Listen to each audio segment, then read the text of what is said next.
ನಮಸ್ಕಾರ ಸ್ನೇಹಿತರೆ, ಇದೀಗ ತಾನೇ ಬಂದ ಮುಖ್ಯವಾದ ಮಾಹಿತಿಗಳು. ಕೊನೆಗೂ ಮತ್ತೊಂದು ಕಂತು ಬಿಡುಗಡೆ ಮಾಡಿದ ಸರ್ಕಾರ. ಇಂದಿನಿಂದಲೇ ಫಲಾನುಭವಿಗಳ ಬ್ಯಾಂಕ್ ಖಾತೆಗೆ 31ನೇ ಕಂತು ಜಮಾ. ನೀವು ಕೂಡ ಗೃಹಲಕ್ಷ್ಮಿ ಯೋಜನೆ ಫಲಾನುಭವಿಗಳಾಗಿದ್ರೆ ವಿಡಿಯೋ ಸ್ವಲ್ಪನೂ ಸ್ಕಿಪ್ ಮಾಡಬೇಡಿ.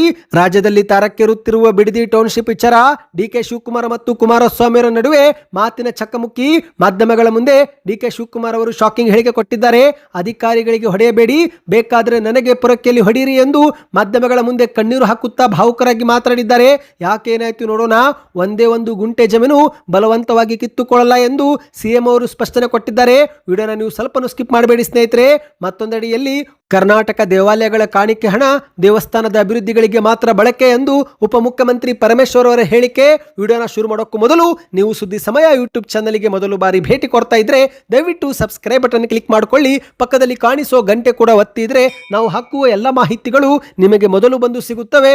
ದಯವಿಟ್ಟು ಈ ಒಂದು ವಿಡಿಯೋನ ಲೈಕ್ ಮಾಡಿ ಮತ್ತು ವಿಡಿಯೋ ಕೊನೆಯವರೆಗೂ ಪೂರ್ತಿಯಾಗಿ ನೋಡಿ. ಬನ್ನಿ ಸ್ನೇಹಿತರೆ, ಎಲ್ಲ ಸುದ್ದಿಗಳನ್ನು ಡೀಟೇಲ್ ಆಗಿ ನೋಡೋಣ.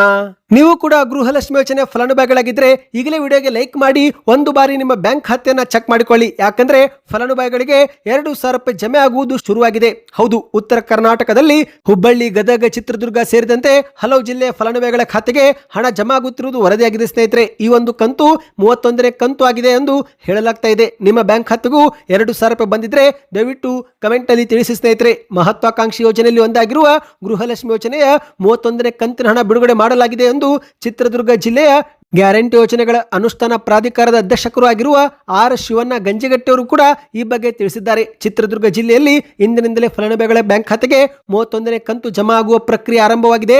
ಜುಲೈ 16 ಸಂಜೆಯಿಂದಲೇ ಹಣ ಬಿಡುಗಡೆಯಾಗಿದ್ದು ಹಂತ ಹಂತವಾಗಿ 3-4 ದಿನಗಳಲ್ಲಿ ಎಲ್ಲಾ ಫಲಾನುಭವಿಗಳ ಖಾತೆಗೆ ಜಮೆ ಆಗುತ್ತೆ ಎಂದು ಅವರು ಸ್ಪಷ್ಟಪಡಿಸಿದ್ದಾರೆ. ಹೌದು, ಈ ಬಾರಿ ಚಿತ್ರದುರ್ಗ ಜಿಲ್ಲೆಯಲ್ಲಿ ಒಟ್ಟು 3,75,487ಕ್ಕೂ ಹೆಚ್ಚು ಫಲಾನುಭವಿಗಳ ಬ್ಯಾಂಕ್ ಖಾತೆಗೆ ಈ ಒಂದು ಹಣ ಸಿಗಲಿದೆ ಎಂದು ಅವರು ಮಾಹಿತಿ ಕೊಟ್ಟಿದ್ದಾರೆ. ಇನ್ನು ಸ್ನೇಹಿತರೆ, ಕೇವಲ ಚಿತ್ರದುರ್ಗ ಮಾತ್ರವಲ್ಲ, ಇತ್ತ ಹುಬ್ಬಳ್ಳಿಯಲ್ಲೂ ಕೂಡ ಸಾಕಷ್ಟು ಫಲಾನುಭವಿಗಳಿಗೆ ಹಣ ಜಮಾ ಆಗುತ್ತಿರುವುದು ದೃಢಪಟ್ಟಿದೆ.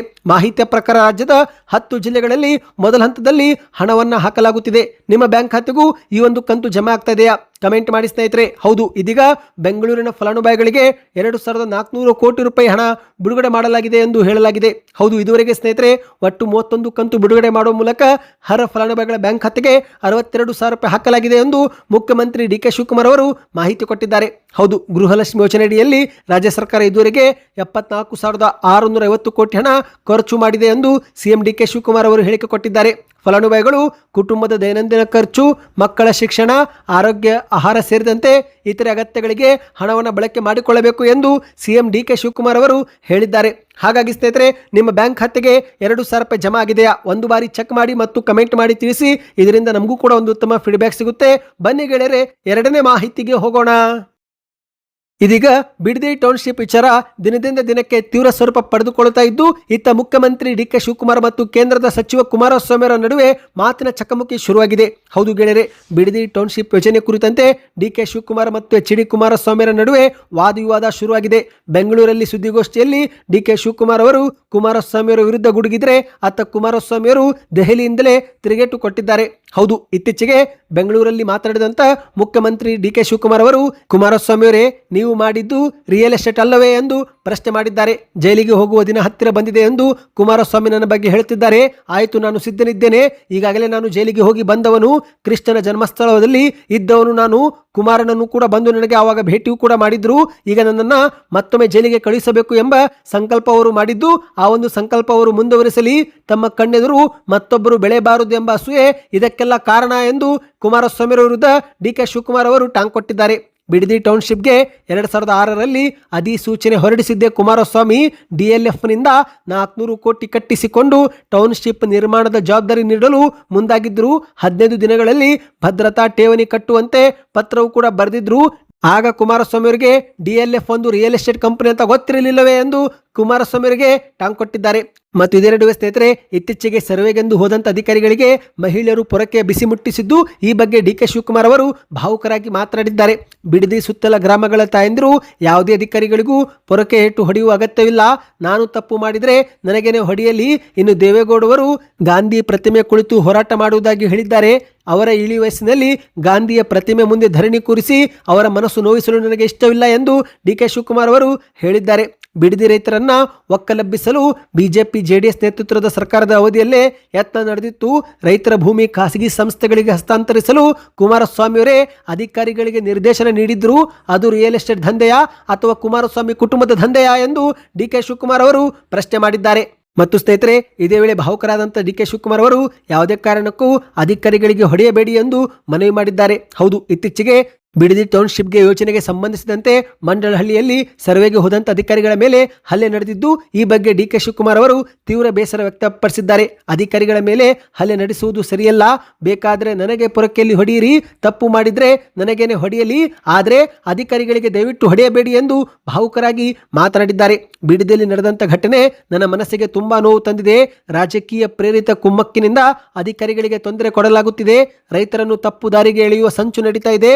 ಯಾರ ಮನಸ್ಸಿಗೂ ನೋವುಂಟು ಮಾಡುವ ಉದ್ದೇಶ ನನಗೆ ಇಲ್ಲ ಎಂದು ಡಿ.ಕೆ. ಶಿವಕುಮಾರ್ ಅವರು ಹೇಳಿದ್ದಾರೆ. ಈ ಒಂದು ಬಿಡದಿ ಟೌನ್ಶಿಪ್ ನನ್ನ ಕನಸಿನ ಯೋಜನೆಯೇ ಅಲ್ಲ. ನಾನು ಯಾವತ್ತೂ ಕೂಡ ಇದನ್ನು ಕನಸಿನ ಪ್ರಾಜೆಕ್ಟ್ ಎಂದು ಹೇಳೇ ಇಲ್ಲ. ಈ ಒಂದು ಯೋಜನೆಗೆ ನಾನು ಶಂಕುಸ್ಥಾಪನೆಯೂ ಕೂಡ ಮಾಡಿಲ್ಲ. ಇದರ ಪಿತಾಮಹನಾಗುವ ಆಸೆಯೂ ಕೂಡ ನನಗಿಲ್ಲ. ಹಿರಿಯರು ನೀಡಿದ ಮಾರ್ಗದರ್ಶನದಂತೆ ಹಿಂದಿನ ಯೋಜನೆಯನ್ನು ಮುಂದುವರಿಸುವ ಕೆಲಸ ಮಾಡುತ್ತಿದ್ದೇನೆ. ಈ ಒಂದು ಯೋಜನೆ ಶುರು ಮಾಡಿದ್ದೆ ಕುಮಾರಸ್ವಾಮಿಯವರು ಎಂದು ತಿರುಗೇಟು ಕೊಟ್ಟಿದ್ದಾರೆ. ನಾನು ಕೂಡ ಹುಟ್ಟು ರೈತನ ಮಗ. ರೈತರ ಶ್ರಮ, ಭೂಮಿಯ ಮೌಲ್ಯ ಮತ್ತು ಅದರ ನೋವು ನನಗೆ ಚೆನ್ನಾಗಿ ಗೊತ್ತಿದೆ. ನಾನು ಮುಖ್ಯಮಂತ್ರಿ ಆಗಿರುವುದನ್ನು ಕೆಲವರಿಗೆ ಸಹಿಸಿಕೊಳ್ಳಲು ಆಗುತ್ತಿಲ್ಲ. ಅವರಿಗೆ ನಿದ್ರೆಯೂ ಕೂಡ ಬರುತ್ತಿಲ್ಲ. ನನ್ನನ್ನು ಜೈಲಿಗೆ ಕಳುಹಿಸಲು ಹಲವು ವರ್ಷಗಳಿಂದ ಸಂಚು ನಡೀತಾ ಇದೆ. ಇದು ಎಲ್ಲರಿಗೂ ಕೂಡ ಗೊತ್ತಿರುವ ವಿಷಯ ಎಂದು ಪರೋಕ್ಷವಾಗಿ ಕುಮಾರಸ್ವಾಮಿಯವರ ವಿರುದ್ಧ ಡಿ.ಕೆ. ಶಿವಕುಮಾರ್ ಅವರು ಟಾಂಗ್ ಕೊಟ್ಟಿದ್ದಾರೆ. ಇದರ ನಡುವೆ ಮತ್ತೆ ಮುಂದುವರೆದು ಸ್ಪಷ್ಟನೆ ಕೊಟ್ಟಂತ ಡಿ.ಕೆ. ಶಿವಕುಮಾರ್ ಅವರು ಒಂದೇ ಒಂದು ಜಮೀನು ಕೂಡ ಬಲವಂತವಾಗಿ ನಾವು ಕಿತ್ತುಕೊಳ್ಳಲ್ಲ ಎಂದು ಹೇಳಿಕೆ ಕೊಟ್ಟಿದ್ದಾರೆ. ಹೌದು ಗೆಳೆಯರೆ, ವಿಧಾನಸೌಧದಲ್ಲಿ ಸುದ್ದಿಗೋಷ್ಠಿಯಲ್ಲಿ ಮಾತನಾಡಿದಂತ ಸಿಎಂ ಡಿ.ಕೆ. ಶಿವಕುಮಾರ್ ಅವರು ಈ ಒಂದು ಬಿಡದಿ ಯೋಜನೆಯ ಸಾಧಕ ಬಾಧಕಗಳ ಪರಿಶೀಲನೆ ಹಾಗೂ ರೈತರ ಅಹವಾಲು ಆಲಿಸಲು ವಿಶೇಷ ಸಮಿತಿಯೊಂದು ರಚನೆ ಮಾಡಲಾಗುತ್ತಿದೆ. ಯಾವುದೇ ಒಬ್ಬ ರೈತನ ಜಮೀನನ್ನು ನಾವು ಬಲವಂತವಾಗಿ ಸ್ವಾಧೀನಪಡಿಸಿಕೊಳ್ಳುವ ಅಗತ್ಯ ನಮ್ಮ ಸರ್ಕಾರಕ್ಕೆ ಇಲ್ಲ ಎಂದು ಡಿ.ಕೆ. ಶಿವಕುಮಾರ್ ಅವರು ಸ್ಪಷ್ಟಪಟ್ಟಿದ್ದಾರೆ. ಶೀಘ್ರವೇ ಉನ್ನತ ಮಟ್ಟದ ಸಮಿತಿ ರಚನೆ ಆಗುತ್ತೆ. ಈ ಒಂದು ಸಮಿತಿಯು ನೇರವಾಗಿ ರೈತರ ಮನೆ ಬಾಗಿಲಿಗೆ ಹೋಗಿ ರೈತರ ಸಮಸ್ಯೆ ಮತ್ತು ಆತಂಕಗಳನ್ನು ಕೇಳಲಿದೆ ಎಂದು ಸಿಎಂ ಅವರು ಹೇಳಿದ್ದಾರೆ. ಈ ಒಂದು ಯೋಜನೆ ಜನರಿಗೆ ಬೇಕು ಅಥವಾ ಬೇಡೋ ಎಂಬ ಎಲ್ಲ ಮಾಹಿತಿಗಳನ್ನು ಕೂಲಂಕುಷವಾಗಿ ಪರಿಶೀಲಿಸಿ ಸಮಿತಿ ವರದಿ ಕೊಟ್ಟ ಬಳಿಕವೇ ಮುಂದಿನ ತೀರ್ಮಾನ ತೆಗೆದುಕೊಳ್ಳುತ್ತೇವೆ ಎಂದು ಸಿಎಂ ಅವರು ಹೇಳಿಕೆ ಕೊಟ್ಟಿದ್ದಾರೆ. ಒಟ್ಟಿನಲ್ಲಿ ಸ್ನೇಹಿತರೆ, ಯಾವ ರೈತರಿಗೆ ಜಮೀನು ನೀಡಲು ಇಷ್ಟವಿಲ್ಲವೋ ಅಂತಹ ರೈತರು ತಮ್ಮ ಭೂಮಿಯನ್ನು ತಮ್ಮ ಬಳಿನ ಇಟ್ಟುಕೊಂಡು ಎಂದಿನಂತೆ ಕೃಷಿ ಚಟುವಟಿಕೆ ಮುಂದುವರಿಸಲು ಸ್ವತಂತ್ರರಾಗಿರುತ್ತಾರೆ ಎಂದು ಸಿಎಂ ಅವರು ಹೇಳಿದ್ದಾರೆ. ಯಾರದ್ದೇ 1 ಗುಂಟೆ ಜಮೀನನ್ನು ಕೂಡ ಬಲವಂತವಾಗಿ ನಾವು ಕಿತ್ತುಕೊಳ್ಳಲ್ಲ. ರೈತರು ತಾವಾಗಿನೇ ಮುಂದೆ ಬಂದು ಸ್ವಇಚ್ಛೆಯಿಂದ ಭೂಮಿ ಕೊಟ್ಟರೆ ಮಾತ್ರ ಸೂಕ್ತ ಪರಿಹಾರ ನೀಡಿ ಭೂ ಸ್ವಾಧೀನ ಪ್ರಕ್ರಿಯೆ ನಡೆಸುತ್ತೇವೆ ಎಂದಿದ್ದಾರೆ ಸ್ನೇಹಿತರೆ. ಅಂದಹಾಗೆ ಸ್ನೇಹಿತರೆ, ಇಲ್ಲಿ ಮತ್ತೊಂದು ಶಾಕಿಂಗ್ ಮಾಹಿತಿ ಏನೆಂದರೆ, ಕುಮಾರಸ್ವಾಮಿ ಅವರೀಗ ಡಿ.ಕೆ. ಶಿವಕುಮಾರ್ ಅವರ ಹೇಳಿಕೆಗೆ ತಿರುಗೇಟು ಕೊಟ್ಟಿದ್ದಾರೆ. ಹೌದು, ಇತ್ತೀಚೆಗೆ ಸಿಎಂ ಡಿ.ಕೆ. ಶಿವಕುಮಾರ್ ಅವರು ನನ್ನನ್ನು ಜೈಲಿಗೆ ಕಳುಹಿಸಲು ಸಂಚು ರೂಪಿಸಲಾಗುತ್ತಿದೆ, ನಾನು ಸಿದ್ಧನಿದ್ದೇನೆ, ಈಗಾಗಲೇ ಜೈಲಿಗೆ ಹೋಗಿ ಬಂದಿದ್ದೇನೆ ಎಂದಿರುವ ಹೇಳಿಕೆಗೆ ಕುಮಾರಸ್ವಾಮಿ ಅವರು ಟಾಂಗ್ ಕೊಟ್ಟಿದ್ದಾರೆ. ದೆಹಲಿಯಲ್ಲಿ ಮಾತನಾಡಿದಂಥ ಕುಮಾರಸ್ವಾಮಿ ಅವರು ಸಿಎಂ ಡಿ.ಕೆ. ಶಿವಕುಮಾರ್ ಅವರು ಪದೇ ಪದೇ ಜೈಲಿಗೆ ಹೋಗಿದ್ದೆ ಎಂದು ಹೇಳುತ್ತಿದ್ದಾರೆ. ಅವರೇನು ಸ್ವಾತಂತ್ರ್ಯ ಸಂಗ್ರಾಮದಲ್ಲಿ ಹೋರಾಟ ಮಾಡಿ ಜೈಲಿಗೆ ಹೋಗಿದ್ದಾರಾ ಎಂದು ಕುಮಾರಸ್ವಾಮಿ ಅವರು ಟಾಂಗ್ ಕೊಟ್ಟಿದ್ದಾರೆ. ಶಿವಕುಮಾರ್ ಅವರ ಮುಖದಲ್ಲಿ ಯಾವಾಗಲೂ ಭಯ ಹಾಗೂ ಪಾಪ ಪ್ರಜ್ಞೆ ಎದ್ದು ಕಾಣ್ತಾ ಇದೆ. ಅವರದ್ದು ಕಟುಕು ಹೃದಯ ಎಂದು ಕುಮಾರಸ್ವಾಮಿ ಅವರು ವ್ಯಂಗ್ಯವಾಡಿದ್ದಾರೆ. ಅಧಿಕಾರ ಎನ್ನುವುದು ಶಾಶ್ವತ ಅಲ್ಲ, ಎಲ್ಲವನ್ನೂ ಕೂಡ ಕಾಲ ನಿರ್ಧಾರ ಮಾಡುತ್ತೆ. ಈಗ ನಿಮಗೆ ಉತ್ತಮ ಅವಕಾಶವೊಂದು ಸಿಕ್ಕಿದೆ, ಹಾಗಾಗಿ ಸರಿಯಾಗಿ ಕೆಲಸ ಮಾಡಿ ತಮ್ಮ ಗೌರವ ಉಳಿಸಿಕೊಳ್ಳಿ. ಸತ್ಯ ಹೊರಗೆ ಬರಲಿದೆ, ಅದಕ್ಕೆ ಬಹಳ ದಿನ ಕಾಯಬೇಕಾಗಿಲ್ಲ ಎಂದು ಕುಮಾರಸ್ವಾಮಿ ಅವರು ಹೇಳಿಕೆ ಕೊಟ್ಟಿದ್ದಾರೆ. ಬನ್ನಿ ಗೆಳೆಯರೆ, ಕೊನೆಯ ಮಾಹಿತಿಗೆ ಹೋಗೋಣ.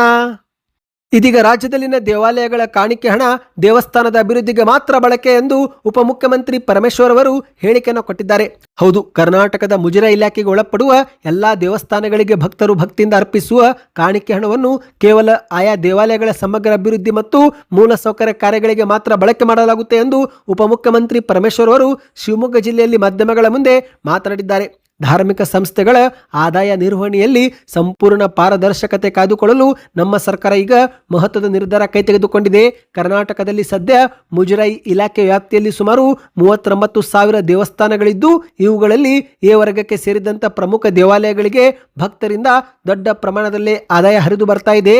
ಭಕ್ತರು ಹುಂಡಿಗಳಲ್ಲಿ ಹಾಕುವ ಹಣದ ಭದ್ರತೆಗಾಗಿ ಮತ್ತು ಪ್ರತಿ ಹುಂಡಿಯ ಚಲನವಲನ ಮೇಲೆ ತೀವ್ರ ನಿಗಾ ವಹಿಸಲು 4 ದಿಕ್ಕುಗಳಿಂದ ಸಿಸಿಟಿವಿ ಕ್ಯಾಮೆರಾ ಅಳವಡಿಸಲು ನಮ್ಮ ಸರ್ಕಾರ ತೀರ್ಮಾನಿಸಿದೆ.